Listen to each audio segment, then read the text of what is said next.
La Stardom ha chiuso il 2025 con il botto grazie a Dream Kingdom, un pay-per-view che ha dimostrato ancora una volta lo stradominio di Hate. Infatti tutte le campionesse di quella stable sono riuscite a conservare i titoli. Sayaka Mitani è riuscita a sconfiggere Saori Anu e a mantenere il World of Stardom Championship. Konami ha battuto Sayaida e ha conservato il Wonder of Stardom Championship, mentre le BMI Nissen sono riuscite a tenersi stretti i Goddess of Stardom Titles, respingendo l'assalto delle Sakurara. Ma non è oro tutto ciò che luccica. Sì, perché se per le ragazze di Hate il 2025 si è chiuso nel migliore dei modi, il 2026 non si è aperto altrettanto bene.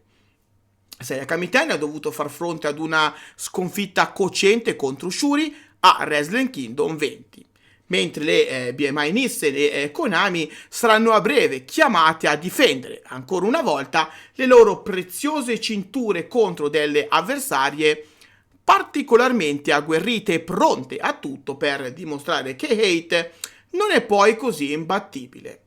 Ma andiamo con ordine perché è giusto che io vi spieghi le cose per bene partendo dall'inizio. Sabato 3 gennaio la Stardom ha aperto ufficialmente il suo 2026 con due show dal sapore speciale, ribattezzati Stardom New Year Dream 2026 Day e Stardom New Year Dream 2026 Night. Due eventi che hanno avuto il compito non solo di celebrare l'inizio del nuovo anno, ma anche di tracciare le prime importanti linee narrative che ci accompagneranno nei prossimi mesi. E tra queste ce n'è una che merita tutta la nostra attenzione, perché passa direttamente dalla Korakuen Hall e coinvolge una delle mie coppie preferite in assoluto. Nel main event dello show ribattezzato Day abbiamo assistito a un three-way match a squadre di altissimo livello, un incrocio che già sulla carta prometteva spettacolo e che sul ring non ha assolutamente deluso. Zero Nirain, ovvero Azumi e Miyu Hamasaki, contro le veterane Fukuoka Double Crazy, formate da Azuki e Koguma, e contro il team composto da Sari e Miku Kanae, una combinazione esplosiva di esperienza, potenza e spensieratezza. Il match è stato una vera e propria guerra a tre, frenetica, senza respiro, con continui cambi di fronte e una gestione degli spazi impeccabile, dove ogni squadra ha avuto il proprio momento per brillare, ma alla fine a emergere sono state proprio loro, le Zero Nirain con Azumi, che ha messo la parola fine alla contesa sottomettendo Miku Kanae grazie alla sua letale e ormai iconica numero 1. Una mossa che non perdona e che, ancora una volta, ha confermato perché Azumi sia considerata una delle wrestler tecnicamente più complete e devastanti al mondo. Questa vittoria non è stata solo prestigiosa, ma ha avuto anche un peso specifico enorme, perché ha consegnato a Zero Nirain la possibilità di sfidare direttamente le Goddess of Stardom Champions, le BMI Nissen, ovvero Natsuko Tora e Ruaka, per i titoli di coppia, in un match che andrà in scena sabato 10 gennaio nella leggendaria Korakuen Hall, un luogo che da sempre rappresenta il cuore pulsante della Stardom e che spesso diventa teatro di svolte storiche. E arrivati a questo punto è inevitabile parlare di pronostici, anche se farlo non è mai semplice, soprattutto quando entrano in gioco il cuore e l'ammirazione personale. Zero Nirain è una squadra bellissima, affiatata, composta da due performer straordinarie, con Miyu Hamasaki che sta crescendo a vista d'occhio e con Azumi che, inutile girarci intorno, possiede un talento cristallino senza eguali. Una wrestler che sembra sempre un passo avanti a tutte, capace di rendere ogni match speciale grazie alla sua velocità, alla sua intelligenza sul ring e a una tecnica semplicemente sublime. Detto questo, però, bisogna essere onesti e guardare il contesto attuale. Le BMI Nissen sono sulla cresta dell'onda, esattamente come tutto il gruppo Hate, una stable che in questo momento sembra inarrestabile, dominante, affamata, con un'aura di pericolo costante che aleggia intorno a ogni loro apparizione. Natsuko Tora e Ruaka stanno vivendo una fase di grande solidità, sono campionesse credibili, brutali quando serve, compatte come poche altre coppie in Stardom ed è davvero complicato immaginare una loro abdicazione proprio ora, soprattutto in un palcoscenico così importante come la Korakuen Hall. Per questo motivo, se devo fare un pronostico lucido e razionale, il mio va a favore delle BMI Nissen, che credo riusciranno a difendere con successo i Goddess of Stardom Championship, continuando il loro regno e consolidando ulteriormente il dominio di Hate sulla divisione tag. Ciò nonostante, non nascondo assolutamente il fatto che mi piacerebbe tantissimo vedere campionesse le Zero Nirain, perché sono un team che ammiro profondamente, composto da due ragazze estremamente brave, affamate e meritevoli, e perché vedere insomma Azumi e Miyu Hamasaki sollevare quei titoli, sarebbe un momento di pura gioia, uno di quelli che ti fanno amare ancora di più questo sport. Comunque, qualunque sia l'esito, una cosa è certa: il match del 10 gennaio ha tutte le carte in regola per essere uno dei punti più alti di questo inizio 2026 targato Stardom. Ma Natsuko Tora e Ruaka non saranno le uniche di Hate a dover mettere le cinture in palio. Sì, perché se è vero che Konami ha conservato la White Belt, è anche vero che lei possiede anche gli Artists of Stardom Titles insieme a Rina e Fukiden Dead. Titoli che verranno appunto messi in palio nello show di domenica 11 gennaio, sempre in diretta dalla magica Korakuen Hall. Nel match che ha chiuso la serata di Stardom New Year Dream 2027 Night, il trio delle Gozai, composte da Hina, Lady C e Tomoki Inaba, ha affrontato le Cosmic Angels di Yuna Mitsumori, Aya Sakura e Sayaka Kurara. Una sfida che, sulla carta, poteva sembrare una semplice contrapposizione tra due unit molto diverse per filosofia e approccio, ma che sul ring si è trasformata in qualcosa di più profondo. Da una parte la disciplina, la rigidità, il controllo emotivo e la visione quasi militare delle Gozai, dall'altra l'energia, il cuore, l'istinto e l'emotività delle Cosmic Angels. Due mondi opposti che si sono scontrati in modo frontale, senza compromessi. Il match ha raccontato una storia chiara fin dai primi minuti. Gozai non ha mai perso il controllo della situazione, Lady C ha usato il suo fisico e la sua presenza per spezzare il ritmo, Tomoka Inaba ha portato aggressività e intensità, mentre Ina ha mostrato una sicurezza che ormai non può più essere ignorata. Non era solo una componente del team, era il fulcro. Ogni transizione passava da lei, ogni momento chiave aveva il suo timbro. E quando è arrivato il momento decisivo è stata proprio Ina a prendersi la responsabilità, chiudendo Sayaka Kurara e portando a casa la vittoria.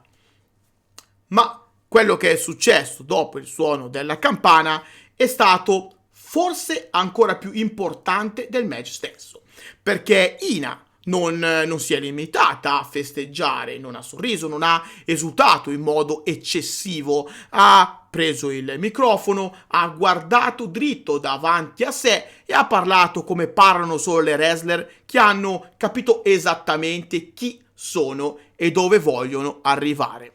Con voce ferma, senza esitazioni, Ina ha lanciato una sfida che ha immediatamente acceso l'aria dell'arena. Rina, Konami e Fukiden Dead, Hate, gli Artists of Stardom Championship.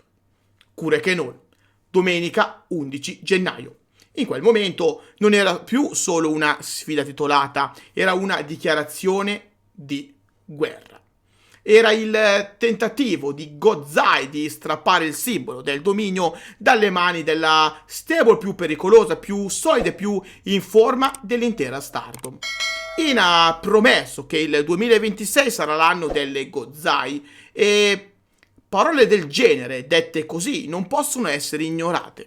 Ma proprio qui nasce il conflitto più interessante, quello che rende questa sfida così affascinante e allo stesso tempo così difficile da prevedere in modo ottimistico. Perché se è vero che Gozai è in crescita, è altrettanto vero che Hate vive un momento che rasenta la perfezione. Rina, Konami e Fukiden Dead non sono semplicemente campionesse trio, sono un'unità che funziona come un organismo unico. Rina ha raggiunto una maturità spaventosa per la sua età. Konami è la mente strategica, la killer silenziosa, capace di spezzarti il match quando meno te lo aspetti. E Fukiden Dead è l'elemento caotico che destabilizza, confonde e porta l'avversario fuori dal proprio piano. Insieme sono letali. E soprattutto Hate nel suo complesso, non è mai stata così dominante. Ogni membro della stable sembra vivere uno stato di grazia totale, una sicurezza che nasce dalla consapevolezza di essere intoccabili. Detronizzare Hate oggi non è solo difficile, è quasi utopico. È il tipo di impresa che sulla carta suona epica, ma che nella realtà rischia di infrangersi come un muro di esperienza, cinismo e brutalità.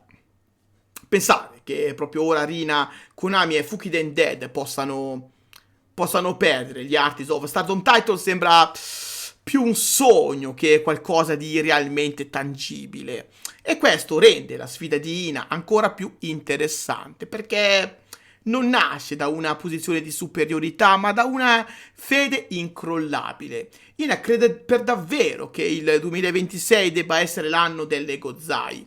Crede che questo sia il momento giusto per alzare il livello, per smettere di crescere nell'ombra e iniziare a pretendere spazio, rispetto e titoli. E sfidare Hate alla Korakuen Hall, uno dei palcoscenici più simbolici della Stardom, non è una scelta casuale, è un atto di coraggio, forse di incoscienza, ma sicuramente di identità. La domanda però rimane sospesa nell'aria. Il cuore e la convinzione saranno sufficienti contro una stable che sembra avere ogni risposta? Cos'è la disciplina?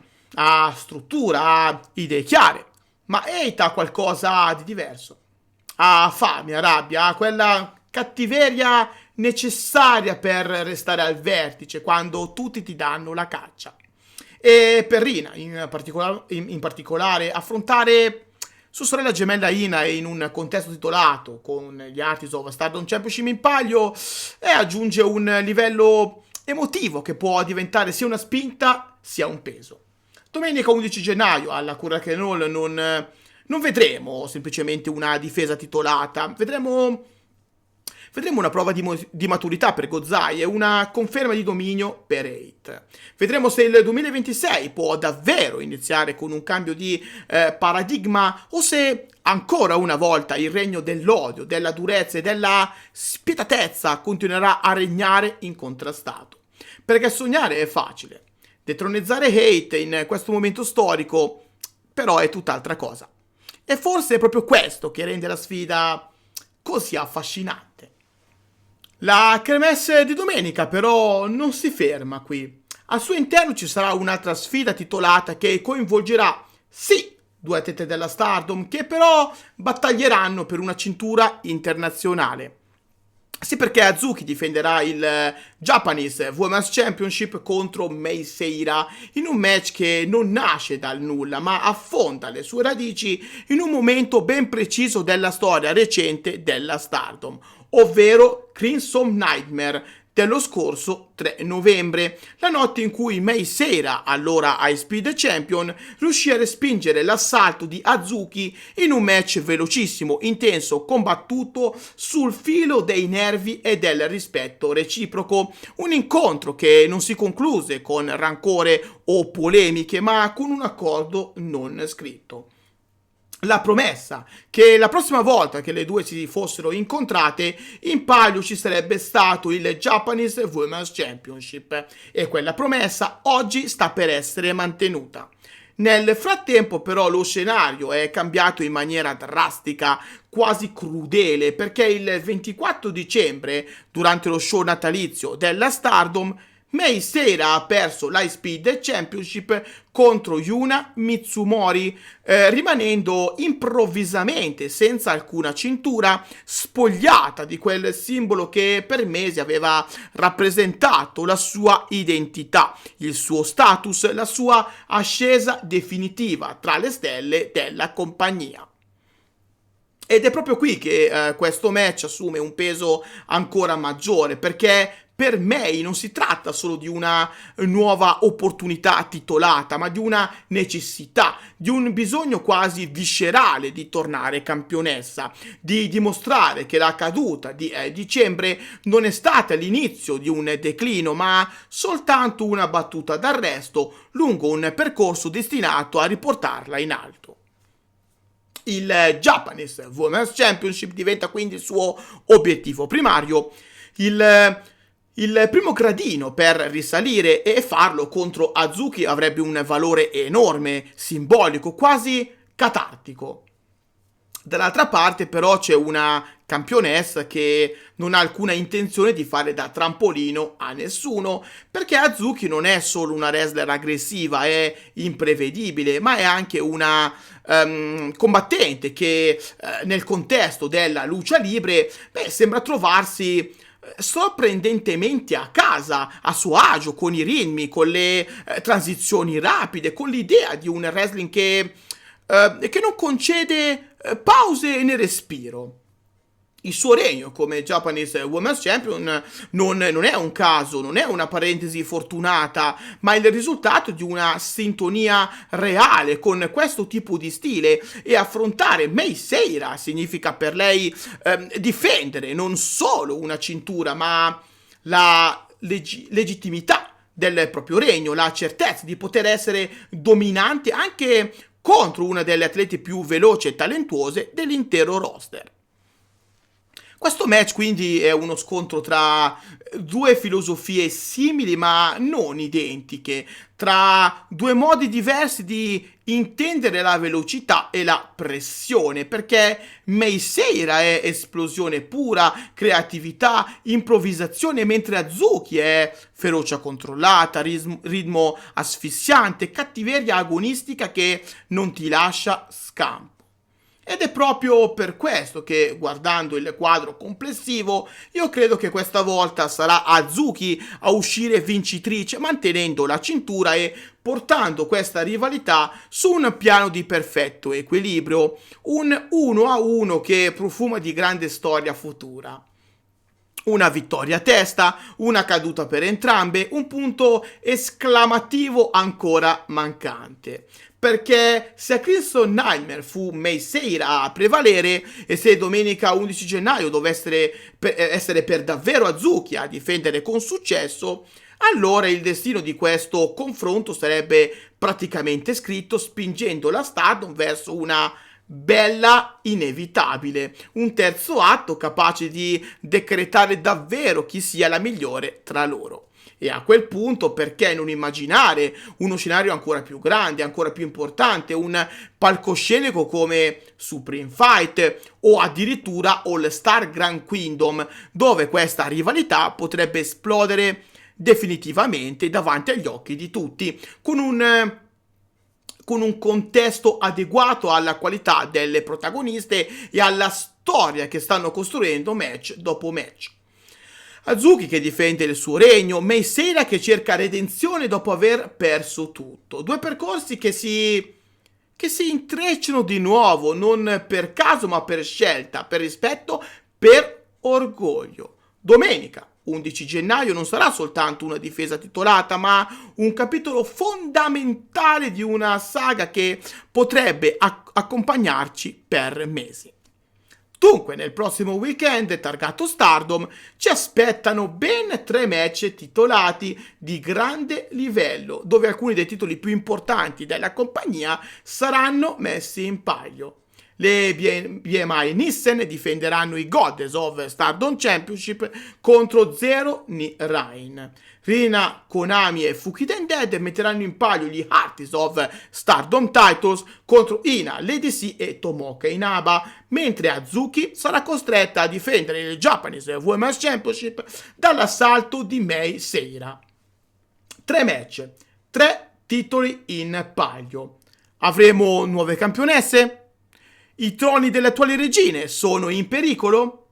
Lasciate i vostri pronostici qua sotto nei commenti e non dimenticate di lasciare un like e di iscrivervi al canale attivando anche la campanella per non perdervi i prossimi contenuti. Inoltre, se oltre alla Stardom seguite anche le imprese delle atlete della WWE, della AEW e così via, allora Donne tra le corde è ciò che fa per voi. Sì, perché Donne tra le corde è un progetto che racchiude il meglio del wrestling femminile mondiale grazie ad articoli pensati proprio per tutti i fan del women's wrestling. Date un'occhiata ai link in descrizione per tutte le info. Per oggi è tutto. Non mi resta che salutarvi e darvi appuntamento ad un prossimo video. See you next time. Bye bye!